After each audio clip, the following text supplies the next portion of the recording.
Enough already, always showing up in front of me with that face.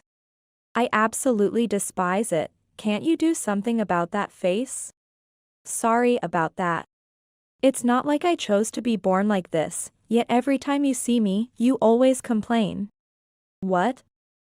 You're talking back now? You've become so cheeky lately. Just because you're 12 doesn't mean you can start rebelling against your parents. I was born blind in my right eye, which caused it to enlarge slightly, making my face look unbalanced. My mother was so appalled by my appearance when I was born that she considered abandoning me, but was scolded severely by her parents and reluctantly decided to raise me. She has complained about this to me many times. That's rich, coming from you, who raised me out of obligation and now pretends to be a parent. I've never once thought of you as my parent. My mother looked at me with eyes as if she was looking at something she despised, without showing any emotion other than anger. It's so noisy first thing in the morning. What's with you guys? Let me sleep in on a day off, will you? You should say something to her too. You must dislike her face just as much, right? What? Of course, I dislike that disturbing face. It's your fault for giving birth to such a child, forcing us to take care of her. We should have gotten rid of her a long time ago. It doesn't matter what your parents said. I know. As soon as my father woke up, my mother started speaking harshly in front of me, casually mentioning getting rid of me and disturbing face. I knew that my father only saw me for my appearance and disliked me from the start. To me, they were just an unpleasant uncle and aunt who fed me. I see, so that's all you think of me. I wasn't sad.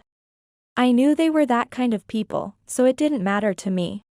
Yes, a failed, worthless human like you. I have no recollection of giving birth to you. My mother suddenly said that and went to whisper something to my father. I couldn't hear what they were talking about, but I knew they were plotting something. What? If you have something to say, just say it clearly. Nothing.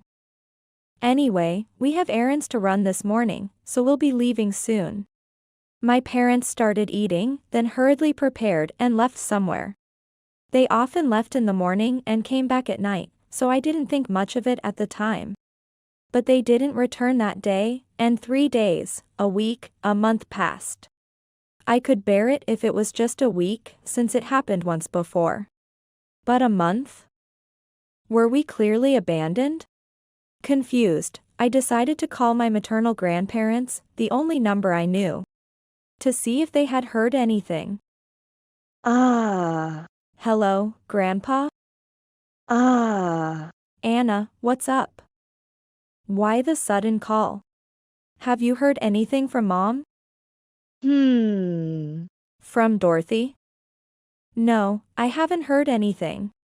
I told my grandfather everything about the last month, the verbal abuse from my mother, the verbal abuse from my father, and the fact that I was raised out of obligation. Dorothy did that.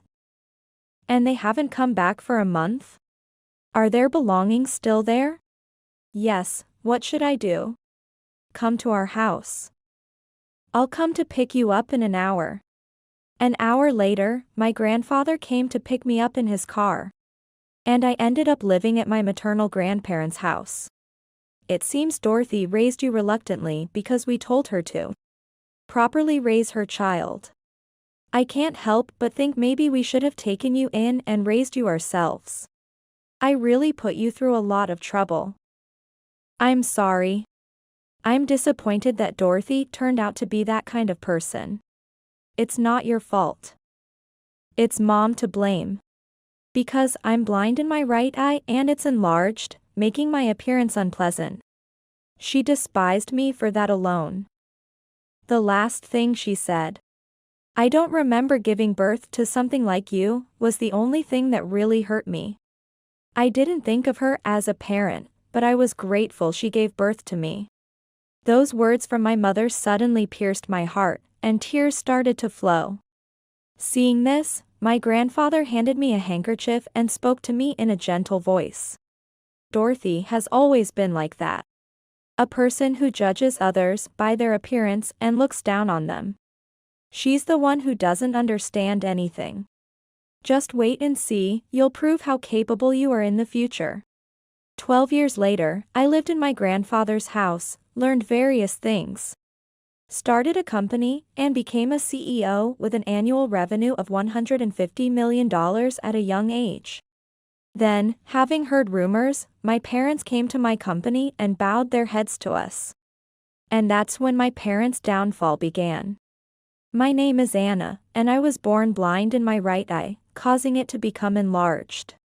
Raised by a mother who disliked my appearance until I was 12. I endured verbal abuse about my looks. My mother was straightforward and judged people by their appearance, unhesitatingly complaining about people she disliked right in front of them. Really, can't you do something about that face of yours? I get sick every time I see it.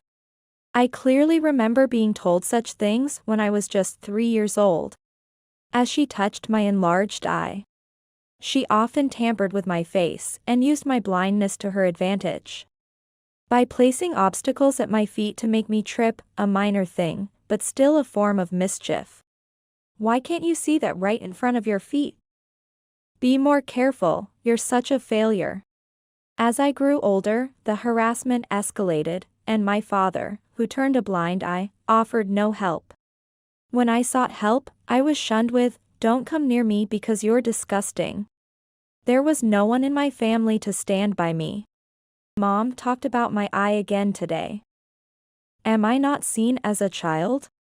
Every day, I would talk to my dolls in my room and cry. Shocked that my mother did not see me as her child and unsure what to do. But by the time I was 12, my affection for my parents had completely vanished. And I decided to resist rather than be mistreated any longer. Don't mess with me. You always call me disgusting and a failure. But aren't you the real failures for looking at your child that way? Such verbal exchanges became common with my mother.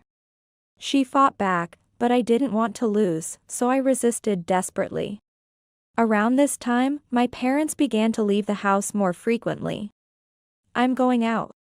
That was all she would say, so I had no idea where they were going.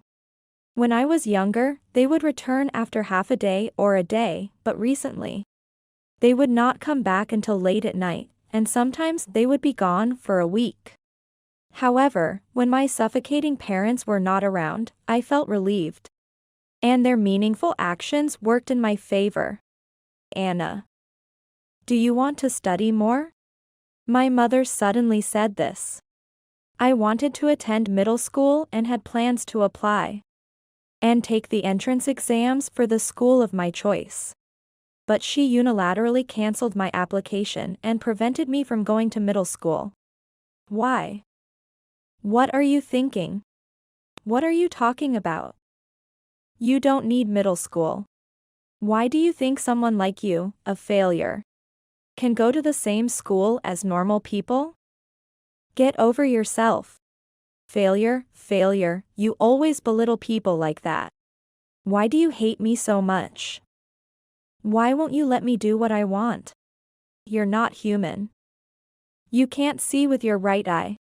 It's larger than normal, making your appearance inferior to others. Don't act like you're the same as everyone else. Being told by my mother that I was not human shocked me. My mother had never gone that far before, but facing me, she finally did. The words from my mother that pierced my heart the most. Why do I have to be told such things? I'm alive and talking like a human.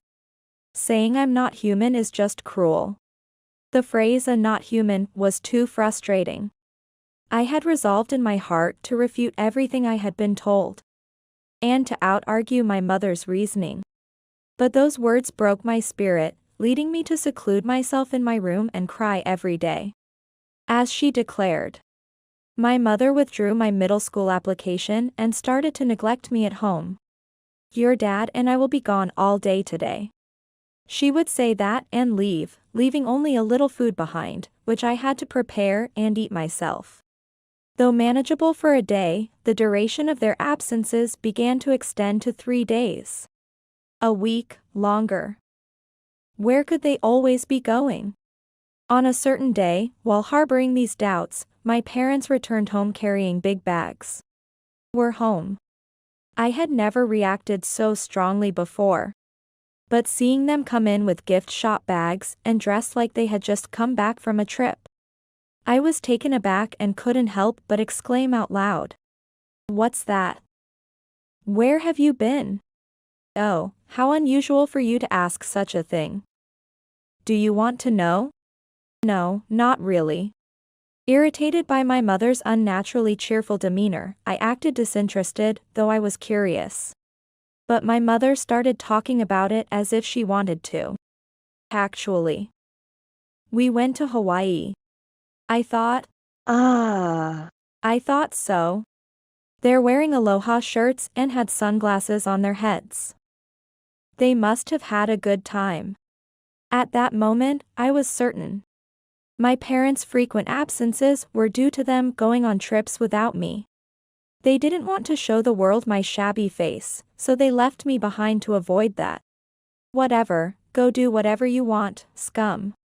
My mother's gleeful tone irritated me, and I blurted out those words coldly. Perhaps angered by my response, my mother slapped me without a word. What's with that dull response, mocking me? What do you mean by that?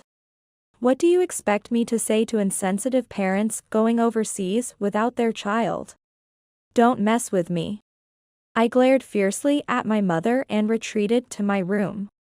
I was appalled by my parents' despicable behavior and didn't even want to see their faces. Too upset to cry, I just curled up in the dark room, emptying my mind on the bed without thinking about anything. Maybe it would be better to just run away from this house than to live like this. That thought crossed my mind. But what could I do at the age of 12? Even if I ran away, my parents wouldn't come looking for me. But I realized I had no means to live on my own and ended up staying at home. The next morning felt different somehow. My mother was in a bad mood. Was she still upset about yesterday's incident? As I was about to go to the bathroom, I was greeted by the usual scolding from my mother. Enough already, always appearing in front of me with that face. I can't stand it, can't you do something about that face? But her tone wasn't light as usual, it was heavier, adding a weight to my feelings. What followed was an argument between me and my mother.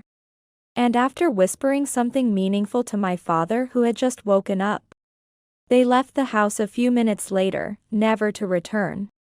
After being absent from the house for a month, I was convinced I had been abandoned. Remembering my earlier thoughts of, maybe I should just leave this house, I felt a bit teary. I was glad my parents were truly gone. But the overwhelming feeling of being completely alone brought on anxiety. I'm lonely. I'm starting to feel lonely now that I think I've really been abandoned. Mom. Dad. In the midst of feeling lonely, thoughts of my mother and father briefly crossed my mind. However, those feelings were quickly overshadowed as I thought of someone else.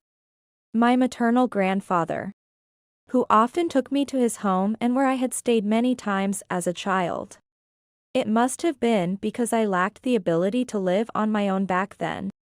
So he would take me to his place, not to leave me alone at home.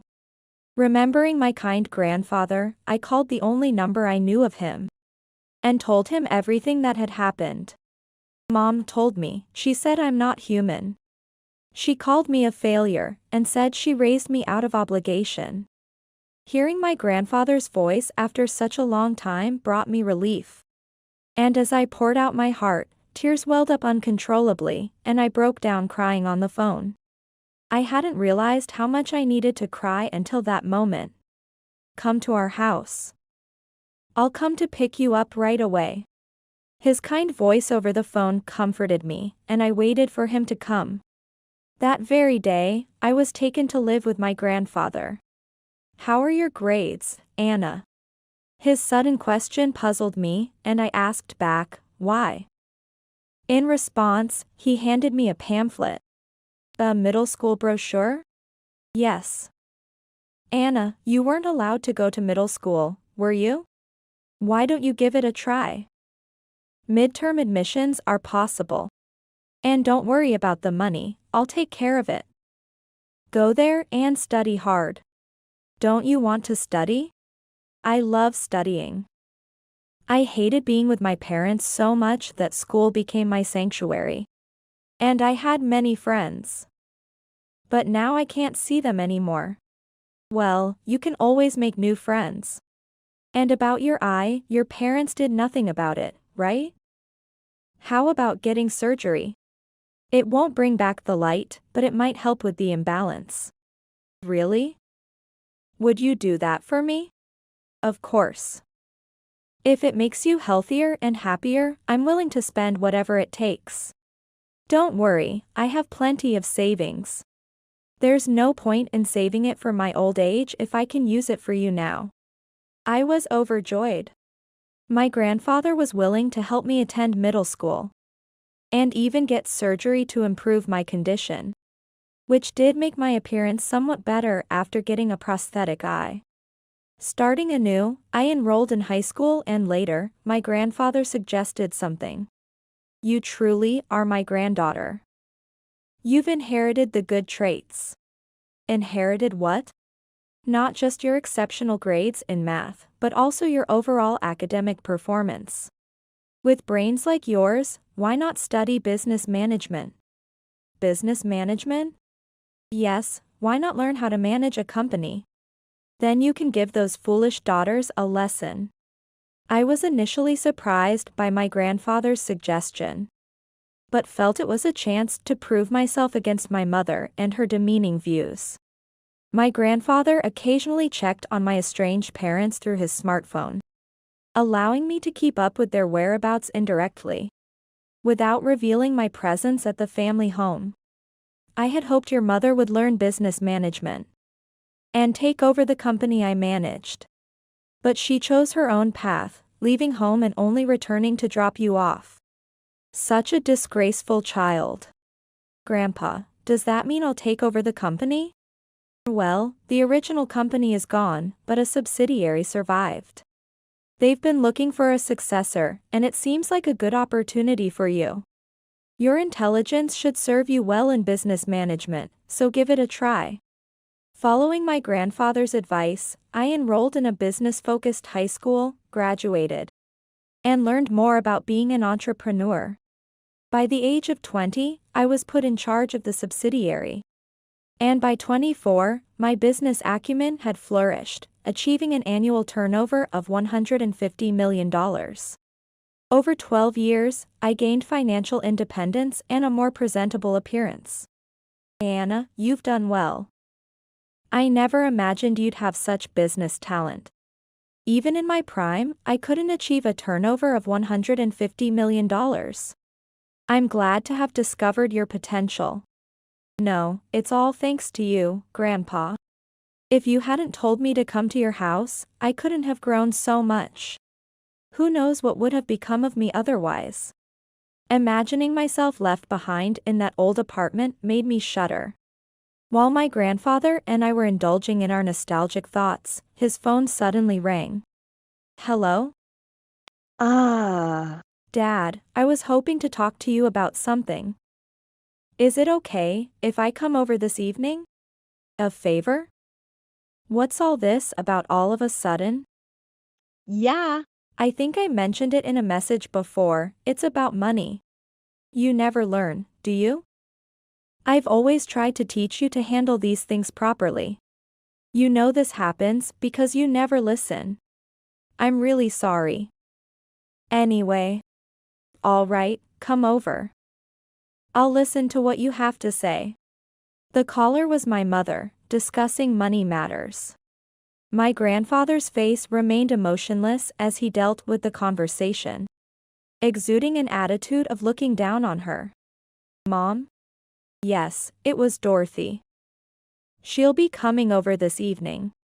It's a perfect opportunity for a comeback, Anna. Make sure you're here.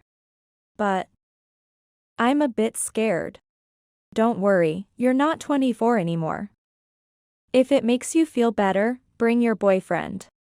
Having a strong man around might give us an advantage. Especially since your father will be there too. It's just a precaution, in case anything happens. My grandfather reassured me with a wink, lightening the mood. By then, I had a fiancé who worked with me as the vice president of our company. A young talent who had stayed with the subsidiary when I took over. He had always supported me, becoming my partner in both business and life. Fiancé, chairman, this is so sudden. I've heard about it from Anna. But this might be too much for me. Stop calling me chairman. That was back when I was with the company. Now, I'm just a retiree living a quiet life. You've been Anna's partner all this time and you're strong. I can rely on you. Come on, it'll be fine. Convinced by my grandfather's forceful persuasion, my fiancé eventually agreed. Even managing a laugh. Thank you. I'll see you this evening. I hadn't expected to reunite with my parents so suddenly. Despite my fears, I tried to calm my nerves. Finishing up work before returning home with my fiancé as per my grandfather's instructions. For now, you two hide in the next room. I'll start the conversation.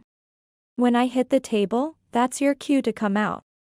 My fiancé and I agreed and hid in the adjacent room. Dad, it's been a while. Sorry for dropping by like this. I could hear my mother's high-pitched voice from the other room.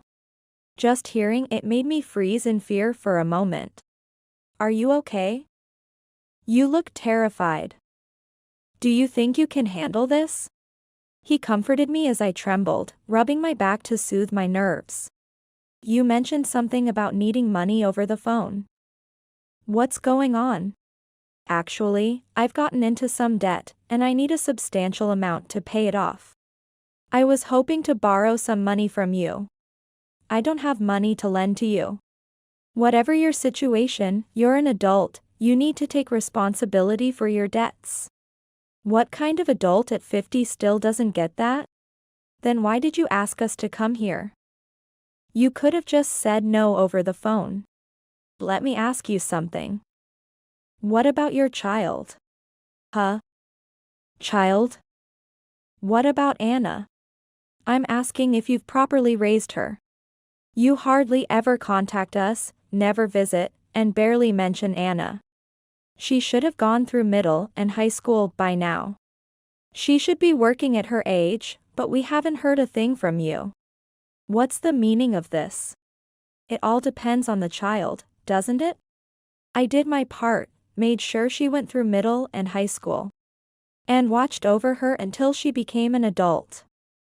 I don't know which company she joined, but she must be enjoying herself, right? My mother's voice dropped, the initial shrillness giving way to a rougher tone. It sounded like the voice of someone hiding something. Pressing my ear against the sliding door, I started listening intently to the conversation between her and my grandfather. I see.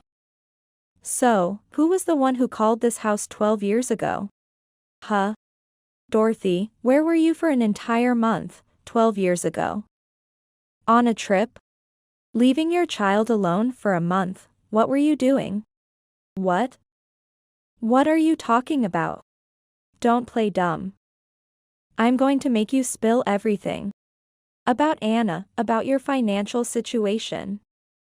All the truth. My grandfather's shout was a signal for us. I slid the door open with force and appeared in front of my mother. Long time no see. Do you recognize me? Huh? Oh, you. Anna. Seeing me suddenly appear. Both my mother and my silently sitting father were shocked, their eyes wide open. Why are you here, and how come your eye is? My eye isn't healed. I had surgery to remove it and now I have a prosthetic eye. And as for why I'm here, you left me in that house 12 years ago. Grandpa told me to come here, and he took me in. I threw those words at her, driven by emotion. Honestly, I was scared. My body trembled, but I mustered all my courage to confront her with the truth. Wait, so? She raised her voice, glaring at my grandfather with a look of defeat. Don't joke around, what is all this? Don't you understand the situation? I told you to tell us everything. The fact that Anna is here should make it clear what needs to be discussed. I won't let you pretend to forget. With that, my grandfather exerted pressure, and my mother faltered. Sitting back down and beginning to talk, looking down. What do you want me to say? What do you want to know, Anna? Why did you leave me alone in that apartment 12 years ago? What were you always leaving the house for? My mother sighed deeply before beginning. At that time, we indeed disappeared from the apartment. We were looking for a new place to live, and within a month, we found a new apartment and moved in. So you really didn't want me around?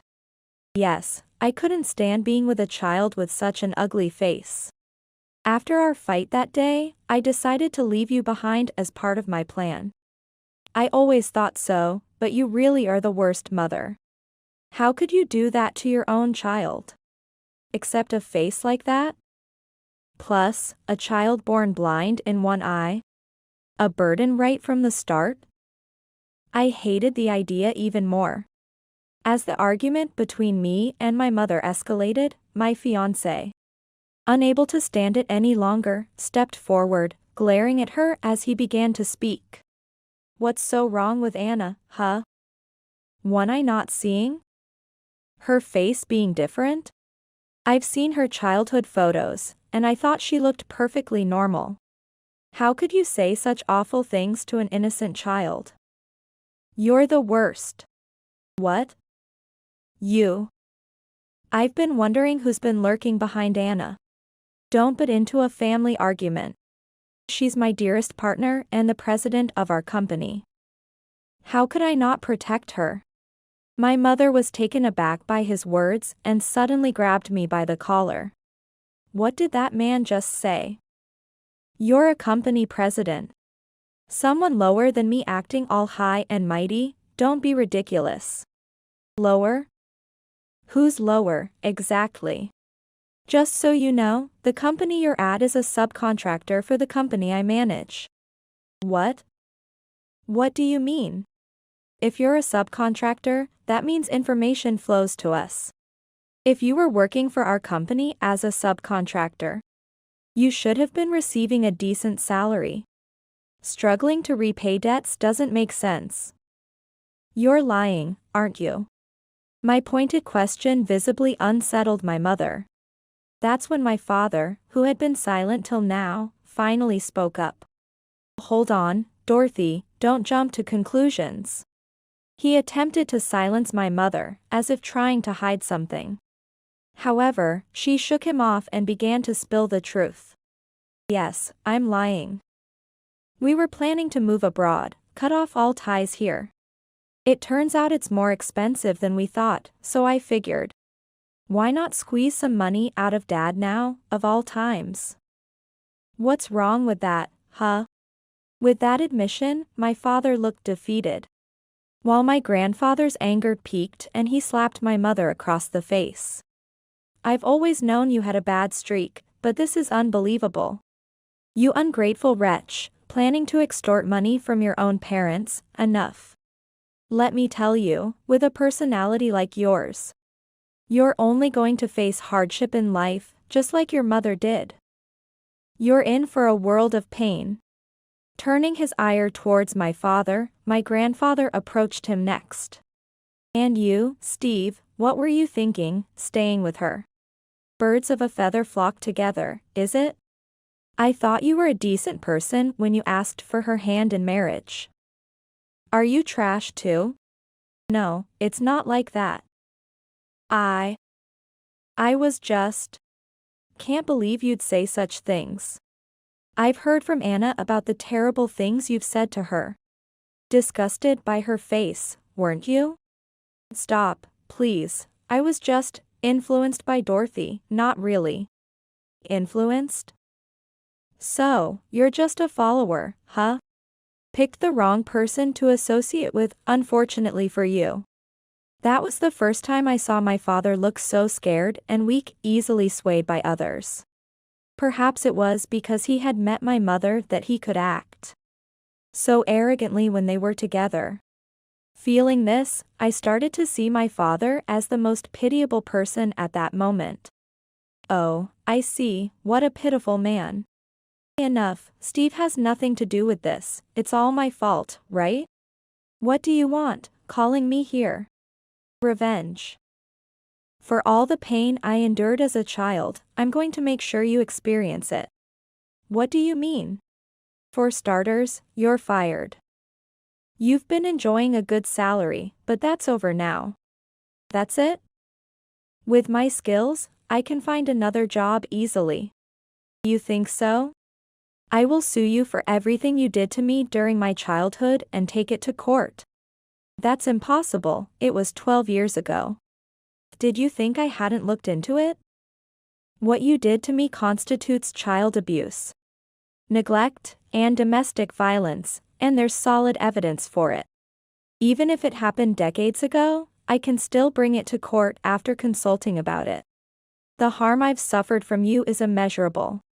Even this eye, which could have been fixed with surgery, you neglected for 12 years. You didn't want to spend money on me, did you? That's why you left it untreated, right? That's clearly child abuse. So, what? You want money from me? Show some sincerity.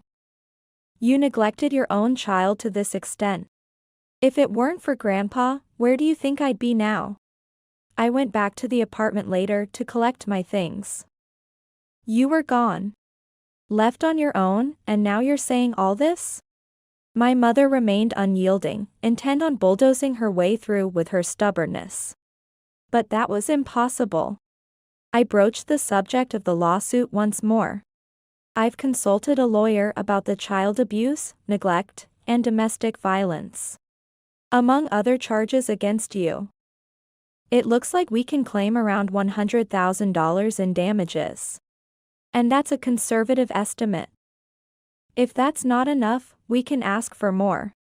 The paperwork is ready to go. Wait, are you serious? There's no way I can pay $100,000. Pay up, you scum. Do you have any idea how much I've been through mentally? I don't know. My mother's face finally showed signs of agitation. Her eyes darted around, and she began to falter. Wait, why do I have to pay if I just came to get money? Like I said, people with your kind of personality are bound to suffer. Life doesn't always go your way. From now on, Dorothy, you will live your life atoning for what you've done to Anna. I won't help you, nor you, Steve. At my grandfather's final words, my mother collapsed, crying. What emotions those tears held, I couldn't say, but they seemed like tears of frustration to me. The trial will proceed, and you will definitely pay.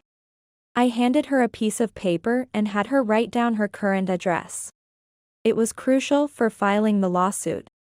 After wrapping up, my fiancé and I escorted my parents to the door, making sure they were completely gone before returning inside. A few days later, the lawsuit was accepted, and we won. I was really touched by your words. How could I not protect her, my dearest partner and the president of our company? If it weren't for that, I might have given up. My mom was pretty scary. I'm glad you were able to confront your mom and settle the past. And now that the money's coming in, everything's looking up. So? Yes. Huh? You proposed amid all the chaos, right? I kind of sensed it. Let's get married. And so, my fiancé and I decided to marry at that moment. A year later, we were married and soon blessed with a baby in our lives. Our lives were smooth sailing, but my parents ended up divorcing after a tumultuous time together. My father returned to his parents' home after decades, only to be ignored and live in solitude. My mother tried to return home but was turned away by my grandfather and disowned. She now lives alone in a small apartment, as I heard from my grandfather. People should live their lives honestly and diligently. Living deceitfully and manipulatively, like your mother and father, will eventually lead to suffering. That's what I've learned.